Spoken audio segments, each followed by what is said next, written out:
beauties, welcome back to my channel. Today's video is a tutorial on how I install passion twist on my short fussy hair with the passion twist I made from the straight braiding hair. So in case you haven't watched how I made this passion twist, I'm gonna be leaving a link in the description box down below. Do make sure to check it out. I have my hair braided with the African thread, so I'm just going to undo it, then apply my hair growth moisturizer which I made from the African shea butter. I will also leave the link to how I made this hair moisturizer in the description box. Okay, I will go ahead to lubricate my rubber band with the olive oil just to avoid any breakage.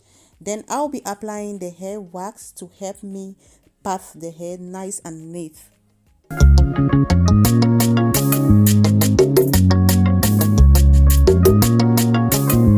It's Teflon on this one. So I will just proceed with the rest of the steps, which I believe it is easy to understand. But if you do not, please leave a comment for me in the comment section down below and I will be happy to clear your doubt. But before I stop talking, if you are an old subscriber, I want to always thank you for coming back. And if you are watching me and you haven't yet subscribed to my channel, please do not leave without subscribing and even turning on your post notification bell so that whenever I upload a new video, you will be the first to get notified.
Teflon on this one.